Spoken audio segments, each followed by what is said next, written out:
बदले की मांग। भारत ने पाकिस्तान को सबक सिखाने के लिए पहलगाम हमले के 15 दिन बाद 7 मई को ऑपरेशन सिंदूर चलाया और पाकिस्तान के आतंकी ठिकानों पर प्रहार किया।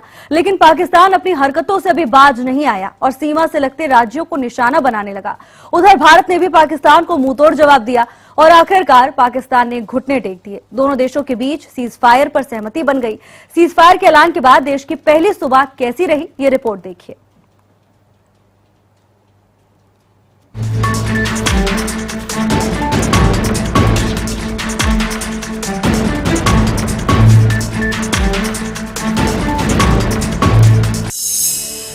सीज फायर के बाद स्थिति सामान्य।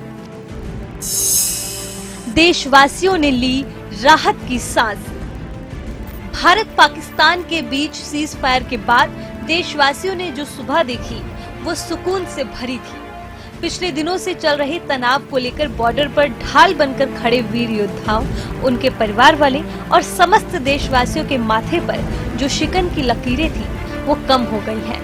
भारत पाकिस्तान के तनाव को लेकर सीमावर्ती राज्य तो अलर्ट पर रखे ही गए थे, साथ ही अन्य राज्यों के लिए भी अलर्ट जारी किया गया था।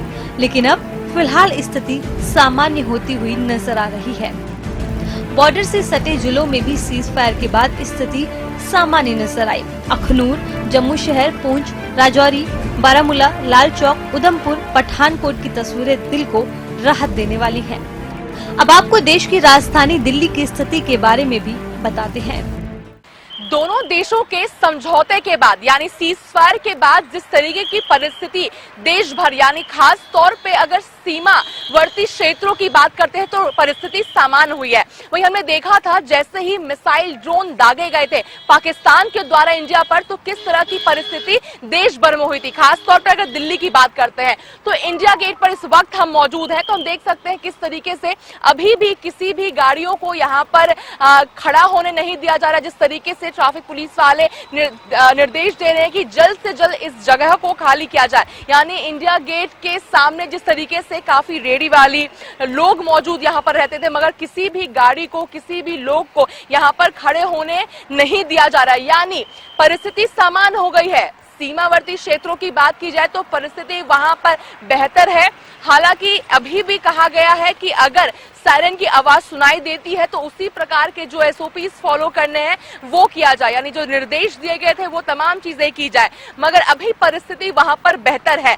सामान इस तरह है कि लोग अपने घरों से बाहर निकल रहे हैं, बैल्कनीज में जा रहे हैं, घर से बाहर निकलकर चाय पी रहे हैं, जो आम तौर पर लोगों के द्वारा किया जाता है। मगर इसके बावजूद भी राजधानी दिल्ली की खास तौर पर बात करते हैं, क्योंकि बात जब दिल्ली की होती है, राजधानी की होती है, तो जिस तरीके की हमेशा ही दिल्ली हाई अलर्ट पर होता है। मगर खास तौर पर जिस तरीके से इंडिया गेट की बात कर ली जाए, कुतुब मीनार की, लाल किले की बात कर ली जाए, मुख्य बाजारों की बात कर ली जाए, तो हाई अलर्ट पर था। काफी ज्यादा जो सिक्योरिटी है इन जगहों पर बढ़ा दी गई थी। वहीं इंडिया गेट की इस बात अगर बात की जाए अभी भी यहाँ पर हाई अलर्ट है। अभी भी अगर मैं सिक्योरिटी आपको दिखाना चाहूँ तो किस तरीके से अभी भी यहाँ पर तैनात किए गए हैं। सिक्योरिटी यहाँ पर काफी ज्यादा हाई है और किसी भी परिस्थिति में यहाँ पर लोगों को, गाड़ियों को रुकने नहीं दिया जा रहा है। तो अभी भी राजधानी हाई अलर्ट पर है।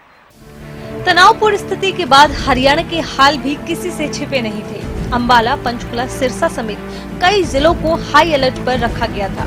हालांकि यहाँ के लोगों ने भी एक राहत की सांस के साथ सूरज की किरण देखी। अंबाला छावनी के बाजारों में खड़े हैं, जहाँ पहले की तरह जो स्थिति है वो सामान्य है। हालांकि अंबाला के अंदर जो है हाई अलर्ट जरूर किया गया है। हाई अलर्ट के बावजूद रात को जो है कर्फ्यू भी 8 बजे से लेकर सुबह 6 बजे तक है। लेकिन बावजूद इसके जो अब बाजार हैं, सुबह होते ही बाजार नॉर्मल खुल रहे हैं और आपको जैसे कि दिखाते हैं कि ये बाजार जो है सामान्य की तरह जो रूटीन में कार्य कर रहे हैं। लोग ग्राहकों का आना जाना जो है यहाँ शुरू है और बाजार में जो है दुकानदारों ने भी अपनी दुकानें खोल ली हैं। और यहाँ हमारे साथ कुछ दुकानदार हैं, आपसे बात कराएंगे। क्या नाम है जी आपका? राजेश जी, आज बाजार खुले हैं, स्थिति सामान्य है, कैसे लग रहा है? तो ठीक है, सामान्य सब बढ़िया है, कोई ऐसा अवगन में कोई नहीं है। काफ़ी चल रहा है हमारा। रात को 8 बजे सुबह 6 बजे तुरंत ब्लैकआउट है, बाकी कोई सामान की दुकान नहीं हमारे बाजार में। क्या नाम है जी आपका? दिनेश जी, जो है हाई अलर्ट है तो कैसी स्थिति है बाजार? तो सामान्य स्थिति है, रोजमर्रा की तरह हमारा जीवन चल रहा है। बाकी जो प्रशासन ने हमारे को निर्देश दिए हैं रात को 8 बजे से पूरे 6 बजे तक ब्लैकआउट है, तो उसका हम पालन कर रहे हैं। बिजली प्रशासन इसको हटा देगा, हम उसका पालन करेंगे। देखिए, जैसा कि दुकानदारों का कहना है कि जो स्थिति है वह सामान्य है, हालांकि हाई अलर्ट जरूर है, क्योंकि अम्बाला कैंटोनमेंट बोर्ड है। कैंटोनमेंट बोर्ड होने की वजह से यहाँ हाई अलर्ट पे इसको रखा गया है और बहुत महत्वपूर्ण छावनी भी है और पहले की तरह ही जो है बाजार चल रहे हैं। हालांकि शनिवार को जब सीज फायर का ऐलान हुआ तो एक राहत तो मिली, लेकिन सीज फायर के ऐलान के कुछ घंटों बाद ही पाकिस्तान की ओर से इसका उल्लंघन कर दिया गया, जिससे फिर से हालात चिंताजनक हो गए। भारत और पाकिस्तान के बीच सैन्य कार्रवाई नहीं करने के समझौते का पाकिस्तान ने चंद घंटों में ही उल्लंघन कर डाला। जम्मू कश्मीर से लेकर गुजरात तक की सीमा पर पाकिस्तानी ड्रोन की घुसपैठ ने साबित कर दिया कि पड़ोसी मुल्क की नीयत में खोट है। भारत ने इस नापाक हरकत पर कड़ा रुख अपनाया और पाकिस्तान को सख्त लहजे में चेतावनी दी। विदेश सचिव विक्रम मिस्री ने इस घटना की कड़ी निंदा की और पाकिस्तान को इसके लिए जिम्मेदार ठहराया। भारत और पाकिस्तान के डीजीएमओस के बीच जो पिछले कुछ दिन से चल रही सैन्य कार्रवाई को रोकने का समझौता आज शाम को हुआ था, पिछले कुछ घंटों से इस समझौते का पाकिस्तान की ओर से घोर उल्लंघन हो रहा है।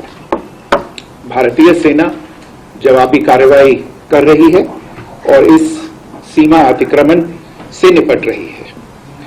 ये अतिक्रमण अत्यंत ही निंदनीय है और पाकिस्तान इनके लिए जिम्मेदार है। हमारा मानना है कि पाकिस्तान इस स्थिति को ठीक से समझे और इस अतिक्रमण को रोकने के लिए तुरंत उचित कार्रवाई करे। सीज फायर के लिए अमेरिका ने मध्यस्थता की। शनिवार शाम करीब 5:30 बजे यूएस राष्ट्रपति डोनाल्ड ट्रंप ने ट्वीट कर इसकी जानकारी दी।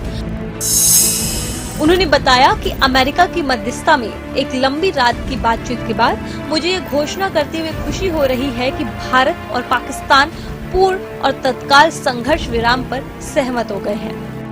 बहरहाल भारत पाक के बीच स्थिति सामान्य है। आगे होने वाली हर गतिविधि पर सख्त नजर रखी जा रही है।